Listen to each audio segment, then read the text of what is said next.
Well, sometimes you need a little time to digest things before you can react, kind of let the emotions go away a little bit. We've had some time after the end of the 23-24 season to kind of let things sink in, and the reality is that all things considered, this team took some pretty big steps forward with our latest Broadcasters Roundtable. Tim Saunders with Jim Jackson, Todd Fedoruk, and Brian Boucher.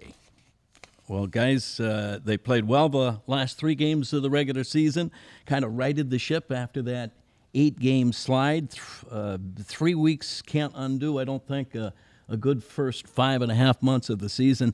I think about the things that they had to achieve going into the season or at the end of last year, what the real concerns were. Torts talked about having to fix the room, kind of figure out what style they were going to play. If you put it into that context, I think 23-24 was a pretty positive year. I think it was a success. I mean, you're right. I mean, I think last year, and I wasn't a part of the broadcast crew last year, but just watching it from afar, it was about foundation, locker room, culture, learning how to defend and learn and play the right way. This year, it was more about trying to find more offense in their group, a different style of play, maybe longer leashes for some players, and the growth was there. And I know there was a bad stretch at a critical time in the season, but when you look at the picture if you look at the season as a big picture, I think it was a positive year. I think several guys made significant strides. There were young players that contributed beyond what some people thought they would do, especially from the outside.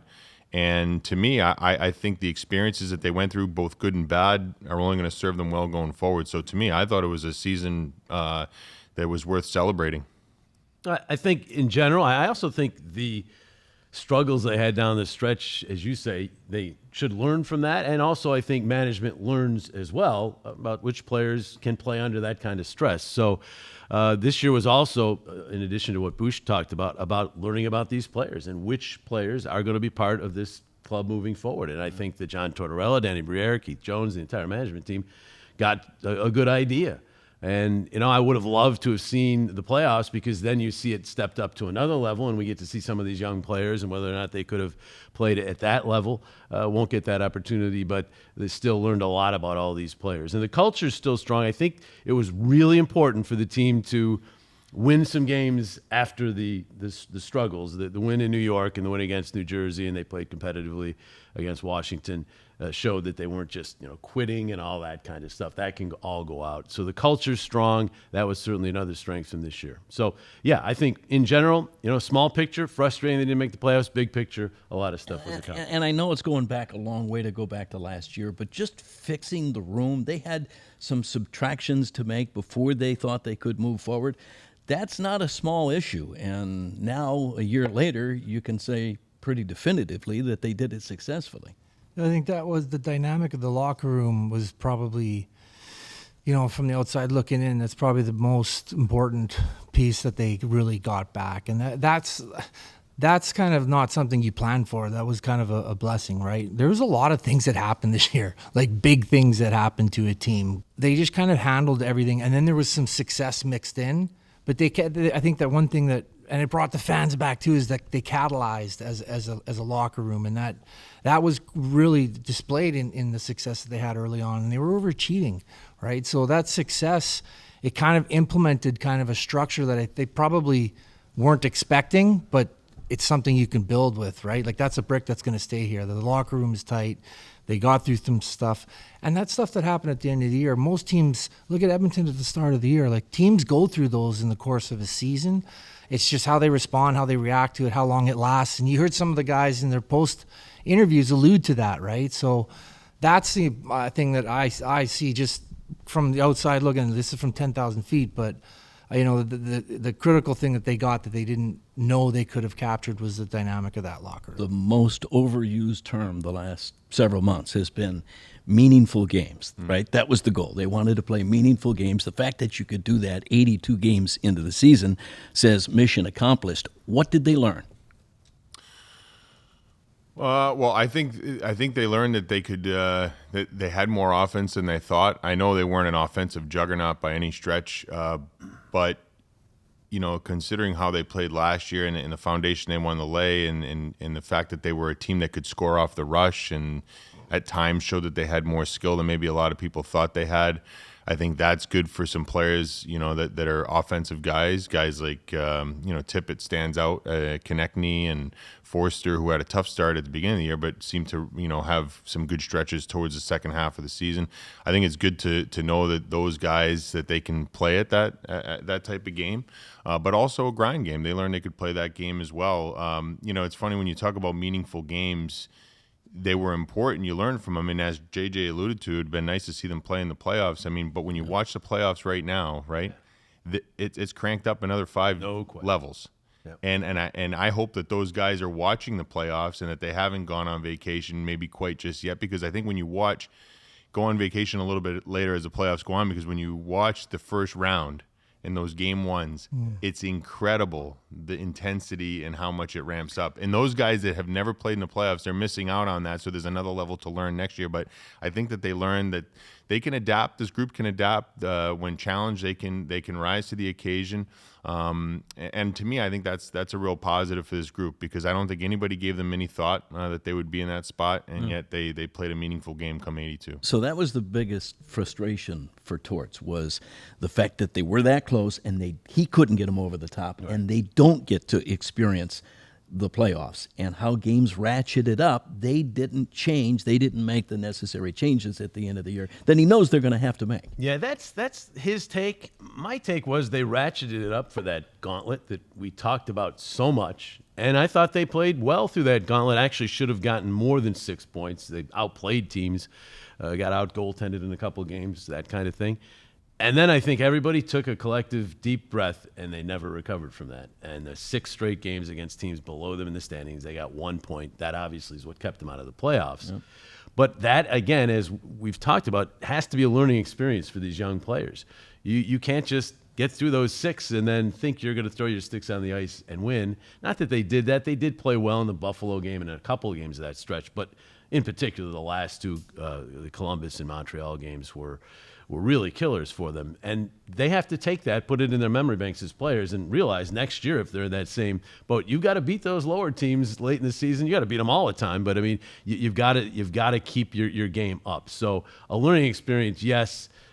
Playing in meaningful games meant playing in those kind of games. And I think they learned the lesson a little bit the hard way in terms of playing against those clubs. I think they showed me, though, in playing.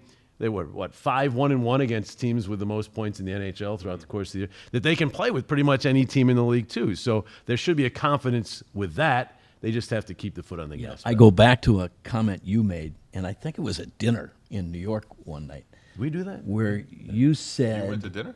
You said... Well, I didn't pay for it. I know that. I'm still trying to pay for that. You said when you were a young player, you were surrounded by veteran guys that had been through that playoff-type grind, ratcheting up, so they knew how to handle it. The veteran guys on this team weren't in those same positions, so did that make a difference? Well, I think I was able to... Experience helps, right? So when those guys, they're later in their career too, they might not be getting there again. Who are the guys you were talking about when you were Mark Recchi, Rick Tocchet, Eric Desjardins. Everybody. Yeah, like and it wasn't John Leclerc, it wasn't Keith just Primo. here, though, right? Yeah. It wasn't just here. When you went, yeah, I went to other teams as well. There's an age that you get to when it's real, and then so those guys they help because they've been in those experiences before, and like you're getting ready for playoffs well before playoffs start. Like you're doing 7-game series in the locker room, right? The coach is throwing that up on the boards because you're going to be there. Right. It's a way different experience with a team that's winning consistently, and I think that goes to the process of this team here. What did you learn?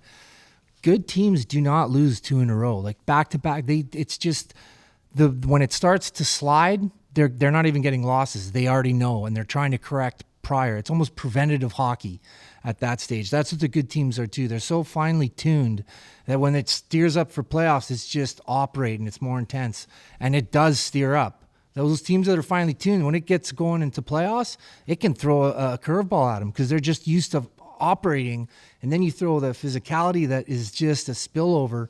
That's the other thing that people have to get ready for. So Man, it's exciting that they learned that, and I think you can tell just from the coaching, the approach, the mindset, all the things that they experienced this year as a group, I think won't be long-lived if they go through it next year. Yeah. They're going to know, we're sliding. The same things, the same locker room feeling will be there.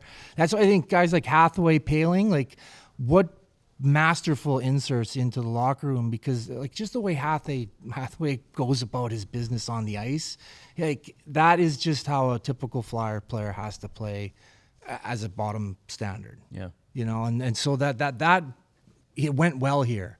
So I think there's so many things you can take from this season that'll help this team, but they can't repeat it. That's the whole thing. That's the next step. And they also know what they are. They know they got to add some firepower, star power. Like for other players to even agree with that is like they're a humble team. That's a good group. So I think that's a really good positive. Well, yeah, because you talk about the teams that we played for here in Philadelphia to begin with. We had some star power, right? Oh, yeah. We had some guys. When we looked to our left or looked to our right, there was all-stars sitting, future Hall of Famers sitting in that room. Big difference when you need that goal, you need that play. They're going to bring it. This team is not there yet, So that's tough. That's tough when you don't have that. That's the difference between what we had and what they have. It doesn't mean they can't get there. It just means it was more difficult. You mentioned their ability to score off the rush, the transition. That was a byproduct of the structure that they had, creating turnovers and then stretching the ice, checking forward, as Torts used to like to say. But Torts is of the opinion that games change, as you kind of intimated in the playoffs, and you have to be able to change with those games and create offense in different ways. Then was that the failing?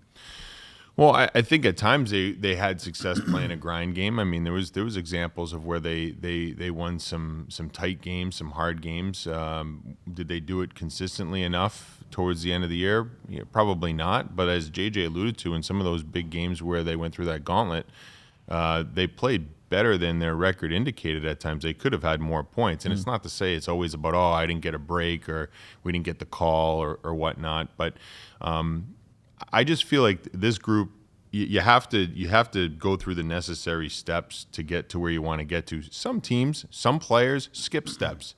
They do. I mean, some teams can go from here and jump 3 levels and get to that spot, and everybody says, "Well, why can't I do that, or why can't we do that?" But some people do it. And I think in some cases you just have to, you have to grow steadily. I think that's exactly what the Flyers did this year. I think there were times where their grind game was good. Can it improve? For sure. It can.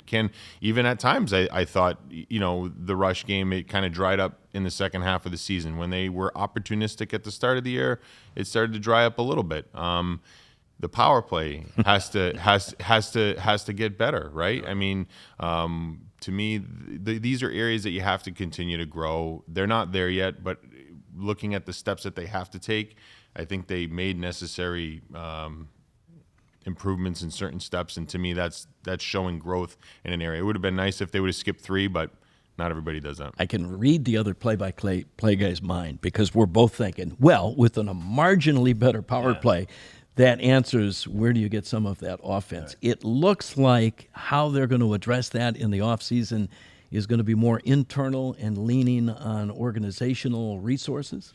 I guess that's what we got out of the exit meetings, although it seems as though the same people are going to be running the power play. Right. So we're not talking about changing that. So to me, wouldn't you have to change the personnel on the power play? I've heard Keith Jones do a couple interviews where he intimated they might need some personnel changes there. So I don't know whether that comes internally. I don't see that much next year that's arriving on the scene. I mean, when Mitchkoff comes, of course, he's a power play performer, but that's not next year. So if it is internal, I'm trying to see how that's going to happen. I guess I'm thinking, too, some other guys they can lean on for ideas. Guys in the organization now for sure, that were great power play players, right? Absolutely. John LeClaire, Patrick Sharp, right down the line. There's many there that they're not going to take on official roles, but they're going to be, at least that's what we're told. I mean, I don't know as if...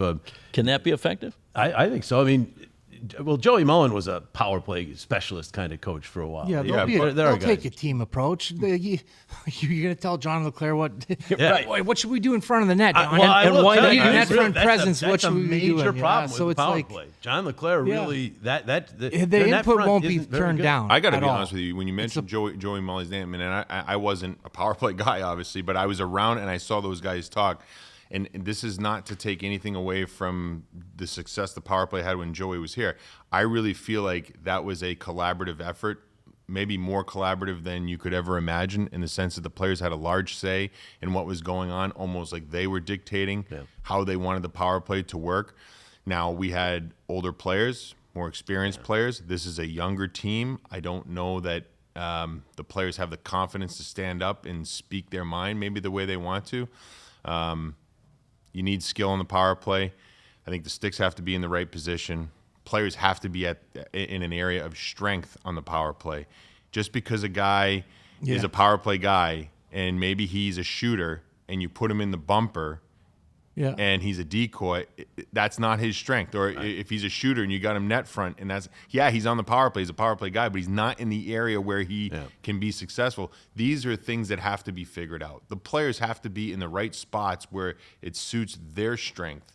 And from there, but then is it their strength, and then is it the sticks? Is it better that they work it off the other side? There's just so many complexities that go into the power play, the way I see it, that need to be ironed out.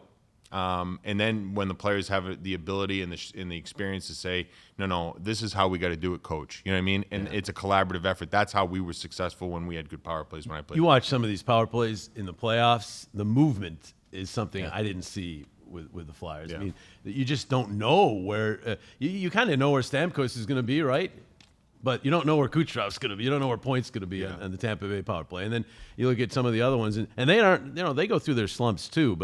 And they, of course, just the names I mentioned, you have that level of talent. It'd be nice to have Kucherov, and I'd take Stamkos. any one of those players, yes. Huh? Wouldn't it be nice? Yeah, and it goes to like the development it takes for those guys to become weapons. Like you said it, like Kucherov's in that spot. Rookie year, it was Adam Oates and Rick Taka were coaching Stamkos. And every practice, he was in his office in that spot with OC, taking one-timers. He goes, you're the power play. This is going to be the power play. We're going to use this every time because Stamkos has a laser shot, and that's all they did. Look at where he's gone to from that one practice. He's a great player, but that's how the power play develops. That player takes it on himself. This is my weapon. I'm going to specialize it for this space, and this is how the other guys are going to set me up for it. It's going to go this way, east, west, bang, and then the goalie's coming across. I got to beat him before they get there. It's like those guys have to do it. So much onus goes on the player. Well, now I think more than the coaching staff that's developing. Like these guys are elite, man. Like some of I don't even know how Frost comes up with some of the plays that he makes when he stick handles. Like it's just the creative juices that these guys have. They got to be kind of exploited, right, or built. It's what you were talking about. I mean, Forster to me should be a very good power play player. He's got a great shot. Yeah. He's also very good at recovering pucks. Those are two things you really need in a power play. Tippett should be a good power play. Morgan Frost should be a great. A guy who actually sets those guys up. So it seems like some of the elements are here. Jamie Drysdale will be interesting at full health to see what he can do to the power play. So maybe the elements are here, but it just hasn't come together. That's a hope. In fairness to some of those guys, and they're still very young in their development, right? So it's hard to expect them to be perfect at this level right away. There was a lot of changes as to setups and whatnot in personnel. They moved people in. They were constantly trying to tinker to figure something out. So maybe that can play into a player's confidence as well, that there's not enough continuity, that they can kind of get settled in and work off of those setups and know where their outs are. And, and when they got a different personnel or a different stick, it's working off the other side versus how it was the other game. These all play into why maybe and then you don't go into every game and get 6 power plays. Right. Some you could go a stretch where you only draw 2 penalties a game for 4 games. You've only had 8 power plays, and it's not enough reps to get really things cooking. All right, to fully appreciate the year and what they accomplished, I keep going back to where were we a year ago? What were we talking about coming into the season or coming out of last year? The biggest Achilles heel, the unknown for this team, was the blue line. There were a lot of question marks there. So individually, Sanheim and York, for one, two huge surprises, both of them. Walker and Cedar were better than anybody could have dreamed. So they took, individually, they had some really big seasons. Yeah, they had a legitimate top four, and Sanheim was just with the summer and the things that he went through, but how he responded, how he played. York was the biggest kind of surprise development-wise, right? He was just unbeatable defensively. Like, he was playing body the right way, staying on man the right way. And that was, I think, at the start of the season, not expected by the staff at all. He's offense. We're going to see that. We've seen it at the end of the season prior to coming in.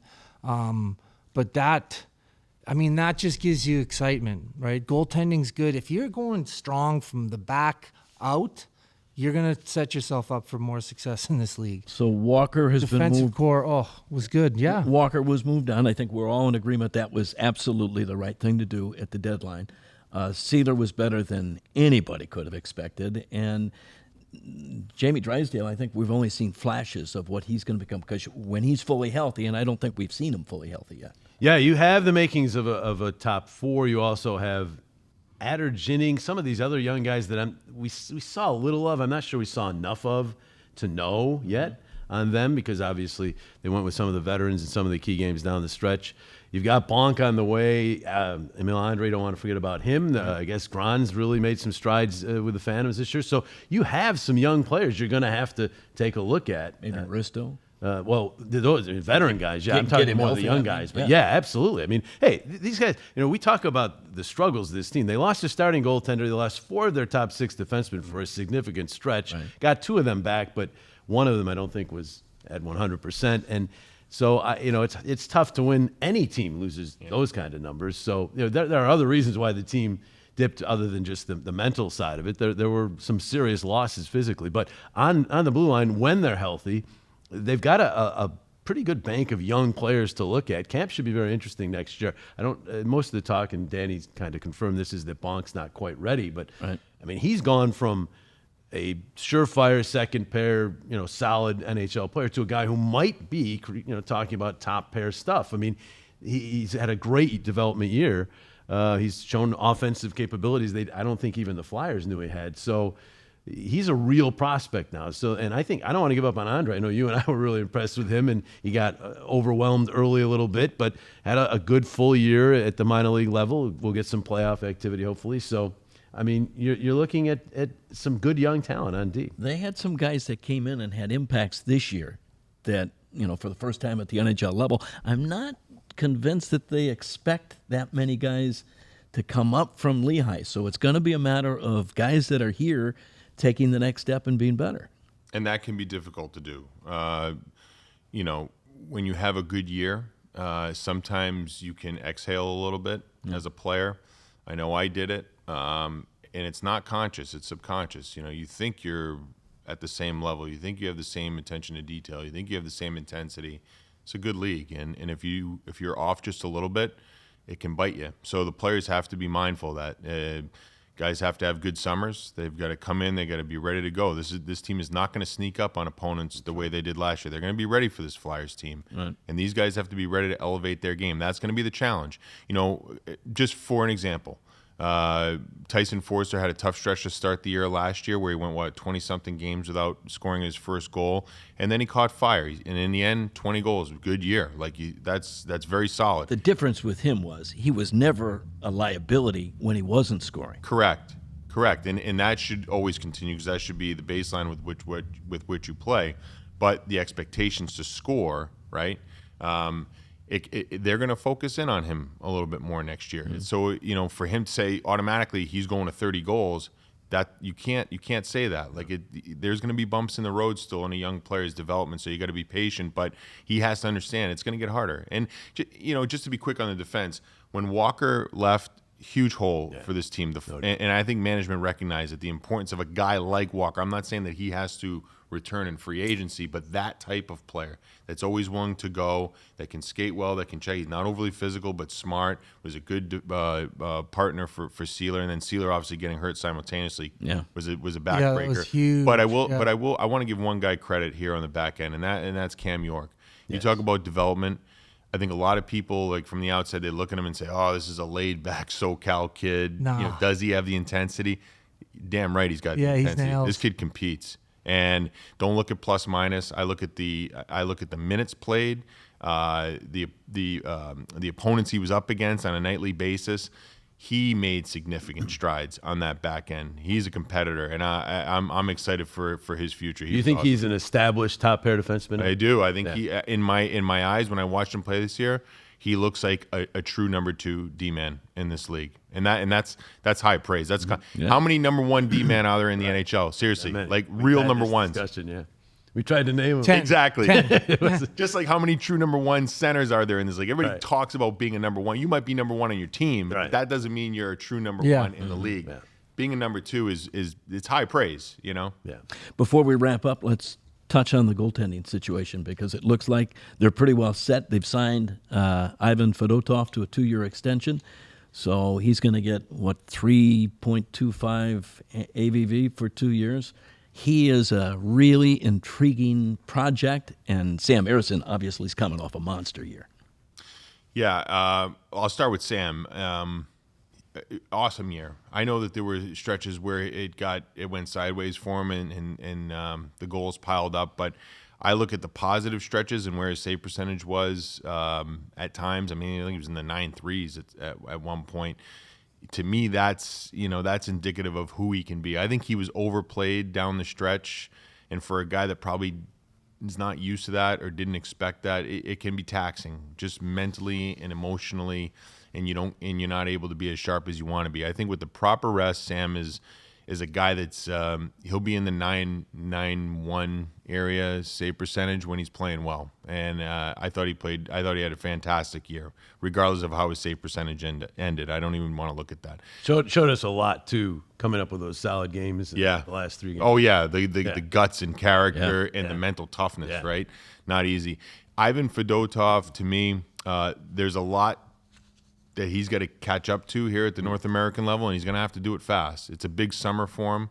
I think the ice size is going to be a challenge for him, and the game comes much faster here in the NHL versus Europe. You watch those games in Europe, it's like you look at it from like watching soccer, right? You watch soccer on a big field, and it can be an exciting game when you watch the highlights. And I don't mean to disparage the game of soccer, but you can go long stretches without a scoring opportunity. It's about a game of possession, and it's a different game. Here, things happen fast. Turnover, boom, odd man rush. You got to be ready. I think he's got to work on his depth. He's got to use his size to his advantage. He doesn't need to be overly aggressive, not when you're 6'8". I mean, you can take up a lot of net, and your area of distance to cover can be less if you play a little bit deeper, because the game's going to come quicker for him, and that's a big adjustment for him. If he can figure that out, this could be a very good 1-2 punching goal. And I don't think there's any doubt with the money they gave him that someone in the organization feels he's an NHL goalie. So 6'7". He's got a lot of experience too. Yeah. Don't discredit and that. let's be honest, we talk about how unfair it was for Sam to play all those games. It was also unfair to expect too much from Fedotov. Yeah, right. I mean, he was playing with new equipment, thrown into this situation, and I think thrown into that game in relief, and that's maybe where we all got a little carried away because he looked so good in relief, but that's where you're not thinking, right? Boucher just thrown into the game. Then in Buffalo, obviously, he looked more tentative, as you would expect. So much different when you got to sleep the night prior, knowing that you're getting the start tomorrow. The butterflies are there, the nervousness. Can I do it? This is a big game. The team needs me. It was a lot. It wasn't like this was a game where the Flyers are in the playoffs, sitting as the second seed in the Eastern Conference, and it's just a game down the stretch to play. This game meant a lot for him. It meant a lot for the team. And unfortunately, it didn't go the way he wanted. But I, with the experience that he has, the age that he is, I'm sure he'll be a fast learner in all of this. Going to be an important summer for a lot of individual guys, because we've already said they're going to need guys to take the next step that are already here. Joel Farabee's going to get a chance, it sounds like, to play in the World Championships. That experience can only help him. Oh, yeah, he's going to get over there and play with some good players, other characters from around the league that are actually selected for that style of hockey. So those are always good experience. You got to play as long as you can. You're not playing in the postseason as a player. You want to. You should always want to. But that goes to for management as well as going into the summer. Like the players that are staying here and are part of this team, like if they're going to accept that they need more, that star, that power play specialist, then they're gonna expect Danny and Jonesy to put those pieces in place. Like I remember that, like over the summer, you'd hear about guys coming, hey, we might get this guy this summer because the other players were talking about it. And I think that buzz is probably back here with the culture and that being back here. And then Jonesy's even said it. We got to work on the power play. We need a power play guy. We need that star player.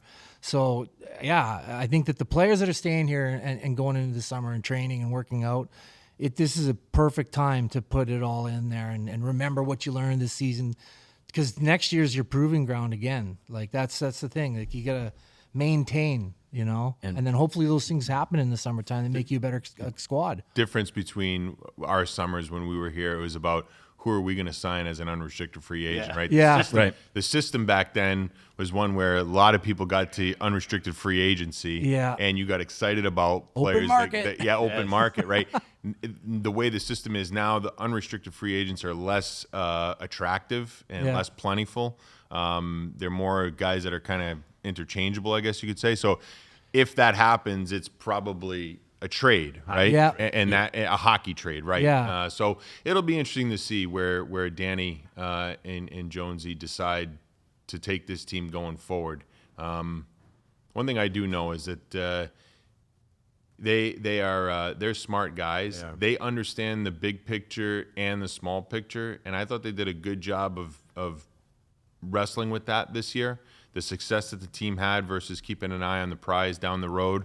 They're not going to be fooled by the way this team played at times this year to think that, oh goodness, we're that close. They know that there's still a process here, and I know they're going to make the right moves necessary. And Danny's shown with his very first trade, the Provorov deal, he can be very creative. Oh my God! And he was creative again with the Walker trade because he had to take on the Johansson, but they got a first-round pick, so they have 4 first-round picks in 2 years. So I agree with you. I think for Flyer fans, they should have confidence in this management team. They are smart, they're creative, and they'll come up with something. And the other thing too that probably is worth noting, they have good relations with a lot of other teams, no doubt. And I think there's a lot of trust between Danny and Jonesy, and I think that type of goodwill goes a long way in finding what you term good hockey deals that can help both sides. Because in the end, if a team helps themselves but also doesn't screw the other team, it goes a long way in kind of like, I think, creating situations where you can help your team You're out. not going to get immediate help in the draft probably, but that's where you can maybe use some assets. I don't think they're going to be moving young assets, but anybody they get back in a hockey trade has got to fit the timeline. Yeah. And I think that's what's going to make Danny's second full summer very interesting, and I know we're all going to be watching with great interest because there's reason to be excited about this club. Yeah, just in how they handled it from a management perspective, all the things that happened this year, no matter what it was, they came out on the right side of all the things that happened throughout the course of the year from a management perspective. Player personnel problems, all those things. And that's what builds that trust. Like for the fan base, for even me as a former player, like, oh, these guys are making all the right decisions, and they're honest too. Like they're Jonesy and even Tortorella, they're honest with the fan base. They're honest about what they're doing. Jonesy said it early on. He goes, "We want to win again, but not just to be in the playoffs. We want to win like we were winning every year. We were there every year. We were winning all the time for a long time. That's what they're gonna like. They're sticking to the game plan, and it's hard. It's hard because this is a very impatient market. But I just really think that everything that they did, it just, it aligns with like winning, man. Like winning. It's a simple formula. If nothing else, when we were playing coming up, I felt like this organization was the most interesting organization in the league. Like that Dos Equis commercial or whatever. This organization is back to being the most interesting organization in the league. And to me, keeps you on your toes. It's fun. And I think it just makes it a team that you want to follow and root for because of the way that they handle a lot of their business. Never going to be dull in Philadelphia. Yeah. With our latest Broadcasters Roundtable. For Jim Jackson, Todd Fedoruk, Brian Boucher, I'm Tim Saunders. Enjoy your summer.